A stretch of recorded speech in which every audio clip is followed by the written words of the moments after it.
The one that holding its paw like that? This red one was. Well, the red one was. Well, I've got a different one holding its paw and now limping and doesn't. Yeah. Yeah. Nope, it's not too cold. Nope, there's nothing you can do. They're cold dogs. They're very cold. At least that one's going inside. That is not. There is straw in there. Yeah, now, because somebody brought it. Oh, did they? But there's about a foot of snow on top of those, so I'm pretty sure they're not heated. Well, if they were heated, you wouldn't have a foot of snow on them. No.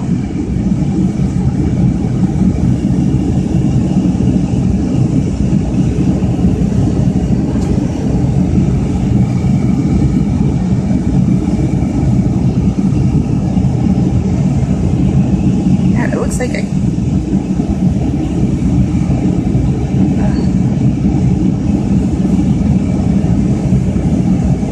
This is Kay Riviello from New York Animal Rights Alliance America and No Kill New York Incorporated. We are here in Utica, New York to interview Kim Strong from Justice for Lany about the Sprakers scenario. Hi, Kim. Hi, how are you? Good. Wonderful. So happy that we could get together. This was quite the impromptu meeting. It was. We were involved in this situation from the beginning. You have been. And me behind the scenes and you right out there in front. So I want to talk to you about both of our roles. So it was a flight attendant who was a member of Justice for Lany, and she also has to be a member of our group, New York Animal Rights Alliance America, an old friend of mine from Facebook, Mary. Yes. I think it was Mary Whiteman? Yes. Maybe? Oh. And she's a lovely lady who said, Kay, you've got to call Kim. And and both of us were the same. We all the phone numbers on the desk. I call you up, you call back, and we hooked up, thank goodness. So we start brainstorming. You said that Eric, what's Eric's last name? Bellows? Eric Bellows had an amazing situation happening there that he really, really needed urgent help with. We had that polar vortex, and all the animals outside across the country just became their lives in danger. Eric was basically flipping out and saying, we've got to do something about this, and try to organize a group of people that could get in touch with law enforcement. And how did that conversation go when we first talked? Well, it was really frustrating at that point because no one was taking it seriously. So you helped enlighten me to the fact that there are laws out there, and we can use case law to force people to do things, which was kind of an incredible light bulb moment for me. Because here, Sprakers was one situation where you're dealing with border collies, and there's questions in the ag Article 26 laws are very subjective. So I can see where there's issues with long-haired dogs and Sprakers. And what finally got those dogs was really the care that they were receiving. That's what finally got them out of there, and then he finally surrendered them. What you brought to me was the fact of the short-haired dogs, the puppies, and the senior dogs that we, based on case law, can force counties to remove. And in our area, in central New York, obviously up here our winters are so atrocious, and there's snow and there's blizzards and there's cold. We have pit bulls and dogs especially that are left outside in inner city with ridiculous doghouses, or dog lean-tos as I call them, that are not appropriate. And really the dog control officers and the police officers say that there's nothing we can do. And by the letter of the law, without being made aware of the case law, there really is nothing they can do. So I'm hoping that if we can bring some of this to court, and again, not to sue for money, because that's not what we're doing this for. We're suing for awareness. And so I was so excited to go, my pit bulls are going to be brought in. So that was really incredible for me.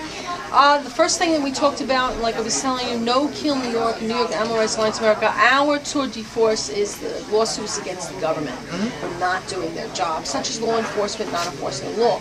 The law does state that there should be adequate housing. So there's where you have law enforcement kind of in this nebulous area where they're like, oh, well, it's adequate. And they don't really know what's adequate in our job.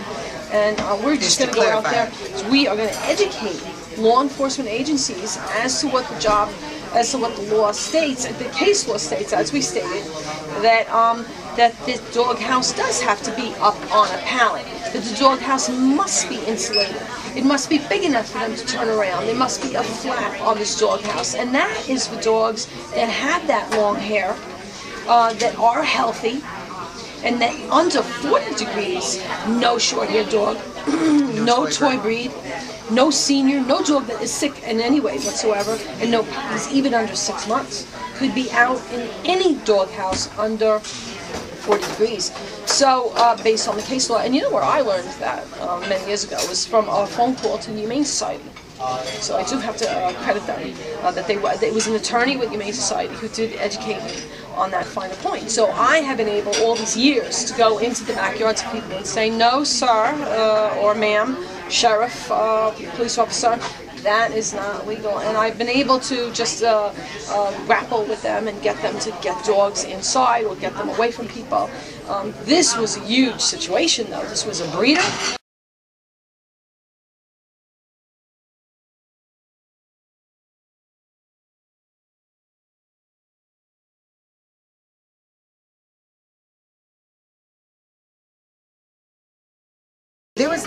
This was a breeder, but this was a bad breeder.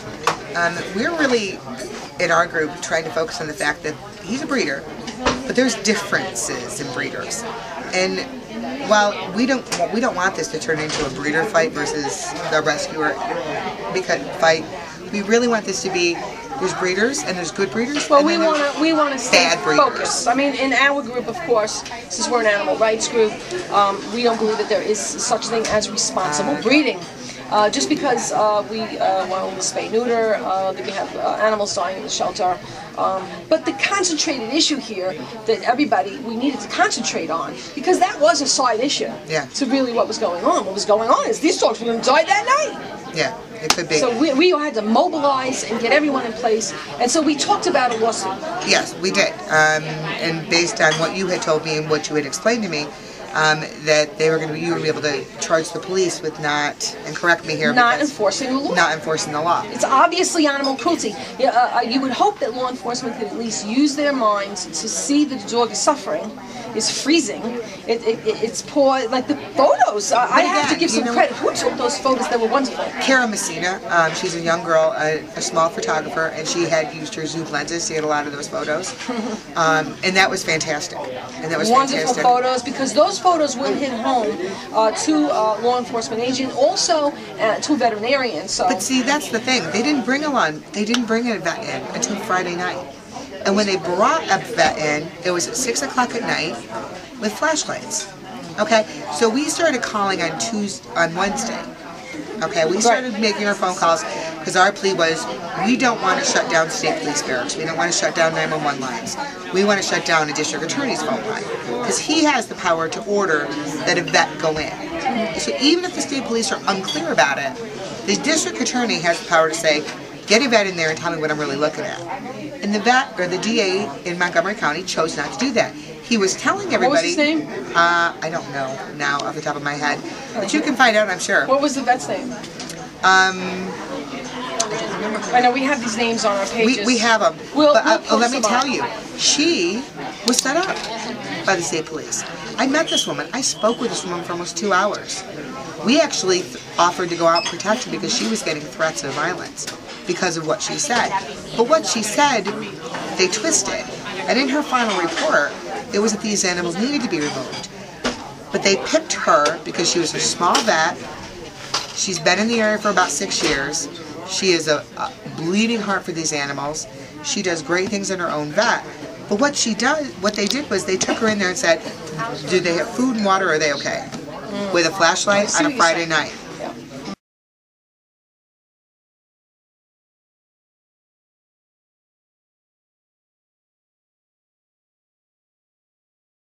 Because they didn't really think anything was going wrong. They called it a hoax. Oh, that's right.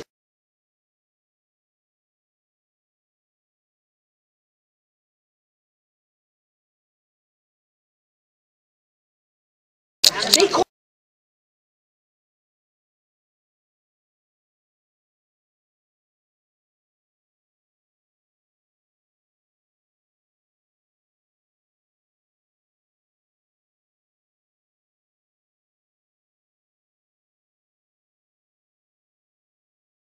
Called it a hoax, that's right. They actually called it a hoax. The troopers did. Yes. I mean, how could they do that when the dogs are out there suffering so obviously? Well, because they didn't think there was anything wrong, and I really believe that they thought they could discredit us and make us go away. Well, hello, they couldn't. Well, and that's the message that we're going to be sending to So people. what happened on Friday? We spoke on Thursday, and then Friday came at 6 o'clock. What was going on? They actually took a vet out there to take a look, but they didn't take her out there until 6 o'clock at night. And they told her she was to check for water, food. And how could the water not be frozen? That's another hot button issue for dogs outside in the cold. They have to have a heated water He supply. stated to the police, and the police stated in multiple interviews with the news, that there was heated water buckets. But in court, when all of this transpired and he was actually in court, it came out that the heated water system is broken. And that one of the conditions for him to get his dogs back was to have that repaired. So, that means he lied to the state police in the beginning. Oh, okay, I didn't know about that. Well, you know, but I'm like, it's all these little things. And the whole point of, does he have a license? Doesn't he have a license? Why can't anybody find out if this man has a license? Why are there all these misconceptions?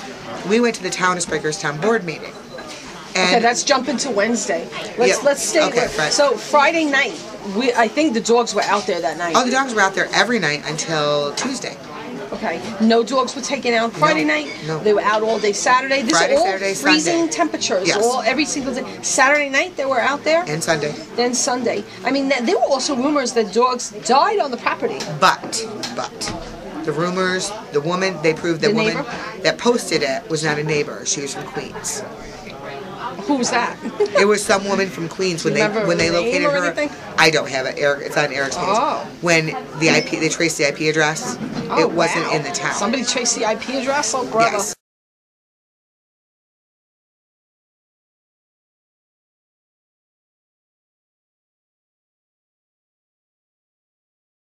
Did their So there were job, never any dead dogs taken off the property? not to our knowledge. Okay.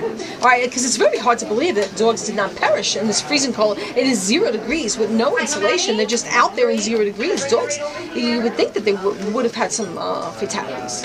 Well, you would think they would, but they also, dogs that are in packs, and these animals were behaving in packs in different pens, will come together. And they will, as a pack, protect the young. What was the total number of dogs that were on this property? 66, I believe. 66 dogs, and as you said, it was like an older couple. The woman cannot walk. Well, the woman doesn't leave the house very often. It's homebound. Yeah, pretty much. And then the man, when he walked into the courtroom, was hobbling. And one man who is not completely firm, taking care of 66 dogs. I personally could never imagine that. No. And apparently when they took the snow off the ground was covered in feces. Yes. And that's actually a lot of the reason the dogs got pulled, because it was so unsanitary. And so when did they discover that? They discovered that the day before they pulled the dogs, which the day they pulled the dogs was, what, Wednesday? Until there was a court hearing on Monday with the Lexus Okay, project. so Monday and Tuesday. They pulled the dogs Tuesday night. Oh, wow. Because Monday was the first court hearing. Matt Spano from Buffalo, came out and was the attorney on record. And then Tuesday, the Lexus project came up, and Mr. Rosenthal came up, and that's when all of this happened behind chamber doors, and they negotiated that these dogs were going to be removed. So that's what happened. So then you were in the courtroom for the I was for the second Monday one. for the second one. The Tell second us one. what happened.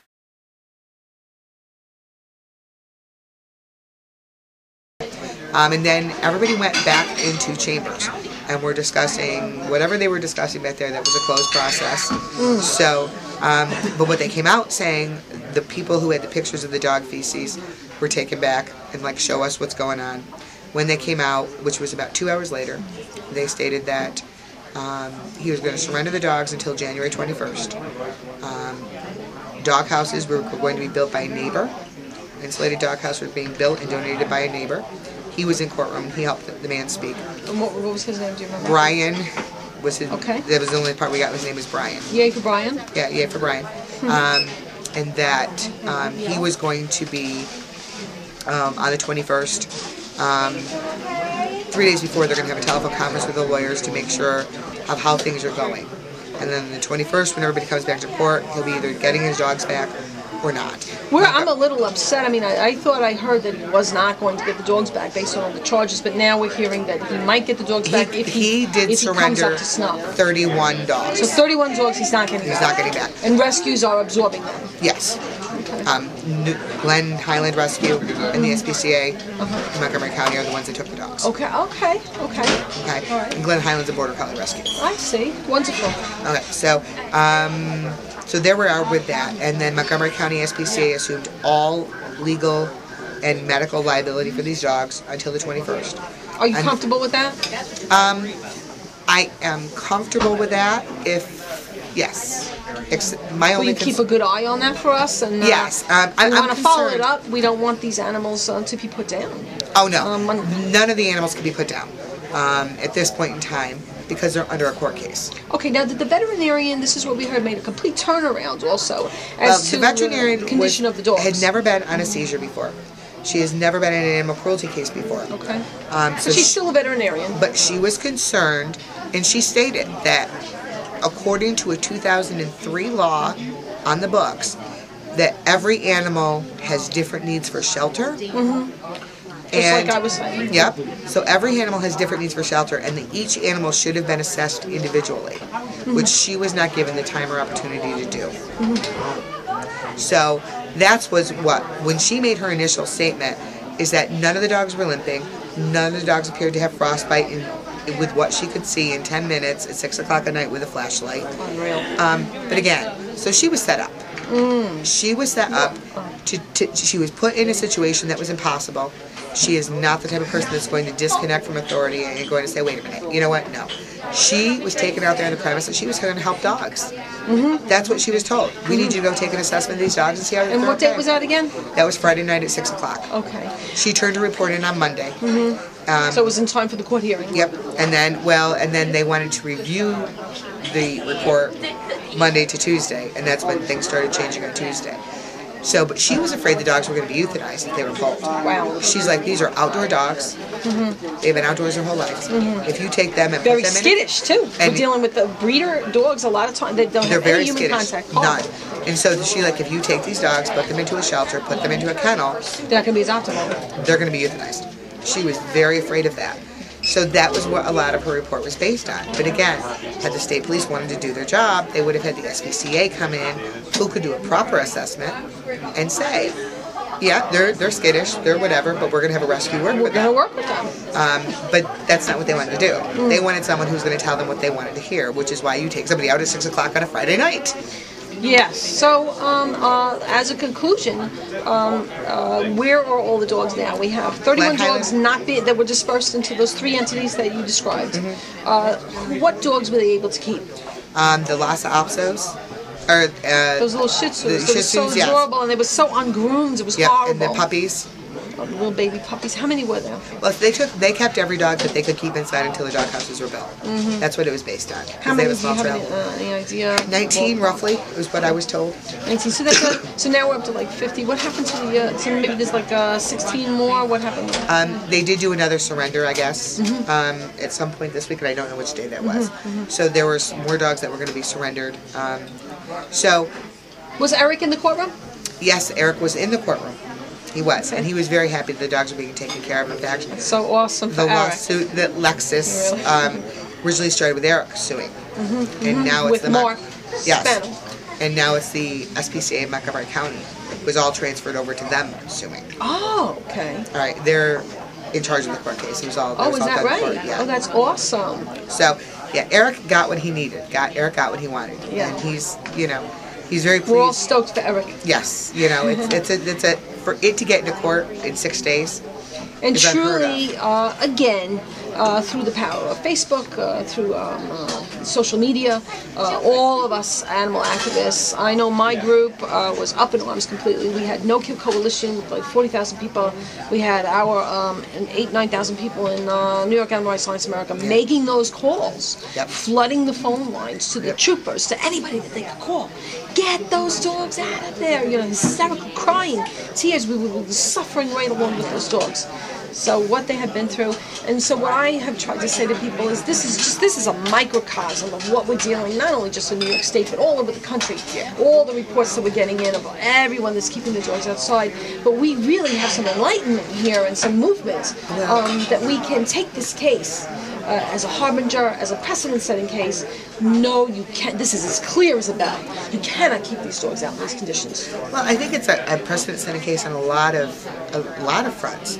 I think the fact that the state police were dismissing it, the district attorney dismissed it, that's unacceptable. That is a big message to law enforcement. And it's not that people want to be, and as out of control as it got, that was only because it was dismissed.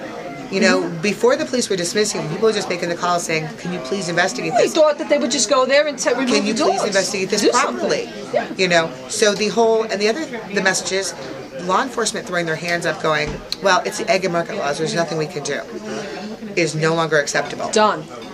Is no longer acceptable. So now, you need to get somebody educated. New York, anyway. Well, in New York. Right. And actually anywhere in the country. Well, we have a long way to go in a lot of other states. But you know what? One place at a time. This is right where we are. This is right where we live. These are the dogs that we can see. These are the babies that we're going to be taking care of. And we've proven in other states that, you know, when you want to make noise.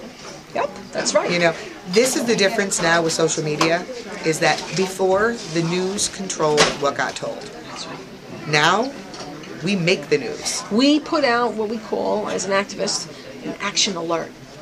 And we put all the phone numbers, and everyone calls the numbers, and got this done together. So anything else you want to add to this right now?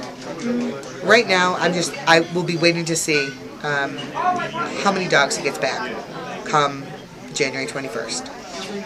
And then what happens from there?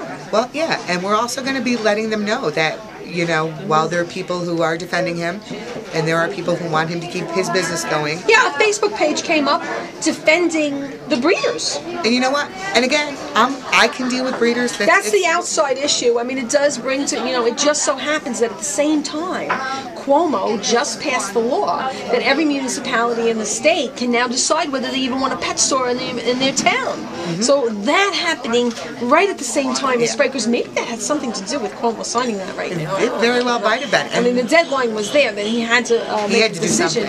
Maybe that affected his decision because there was such an uproar about Sprakers and being so close to Albany. Maybe he had to have heard about it. He's watching the Albany news. Oh, he more than heard about it. He got all the calls from us. Yeah, he got tons of calls from a ton of people. So I think that, again, every animal case that comes to light brings people closer to saying enough is enough. We are no longer going to stay silent. These animals are no longer going to stand alone, which is our motto with Lainey's Army. So is that, you know what, if you want to abuse the animal, not only are we going to destroy your life, and we're going to shout your name out, and we're going to come after you, and we're going to keep coming after you. And if law enforcement chooses to do nothing about it, then we're coming after law enforcement. We're going to call them on the carpet and keep them accountable. So tell us, just before you leave, because I know you have to go, Justice for Lany. Tell us a little bit about that group. Justice for Lany was formed in May 20th of this past year when a dog named Lany was starved by a man who was angry with his wife, who had left him. So he walked by her for a minimum of what he admitted to in court for 42 days and watched her literally starve to death. And when she was surrendered and then she died, nothing was going to be done about it. What kind of dog was that? She was an Australian Shepherd. Oh God, we're both getting all bleary-eyed here for little Lainey.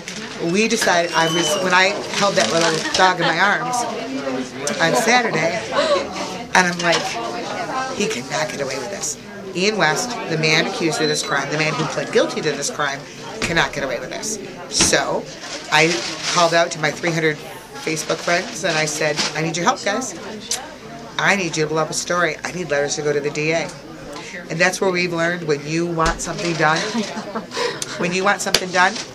you go to the DA. He's the one that we've chosen to keep us safe. He's the one accountable for who gets prosecuting these cases. So, if you want something done, you don't go to the state police, you don't go to the sheriffs, you go to your district attorney. Well, I mean, it's a good thing to call the police first. Well, but you could contact both at the same time and alert them. It comes a lot better when the DA says, go look into this case. Okay. All right. I like. This is a strategy. Yeah, it really does, because when nothing was being done with Laney's case until Monday, when we shut the DA's email system down, Oh my and gosh. he had 1,000 emails and phone calls going, you need to prosecute this case. Then all of a sudden, Laney's case was very important. Now he pled guilty. He pled guilty to a Class C felony. He got 5 years probation, which we are fighting. And there is a sentencing coming up. January 27th. And And where will that take place? in Utica, at Supreme Court. Utica, New York. Maybe we'll get that action alert from you and put that up on our wall. You definitely will, because we're going to be there surrounding. See, ladies, we don't do 3. Just 3 minutes. Okay, tell us, and you also raise money for shelters and for rescues and sponsor dogs on death row. Yes, we do. Okay, thank you so much. That's Kim Strong of Justice for Lany. She's also a dog trainer. Incredible. We've had some wonderful time here today talking about training dogs. It's Kay Riviello from New York Animal Rights Alliance America, reminding you that animals will never have justice until animals have rights. Thank you for joining us. Have a good night.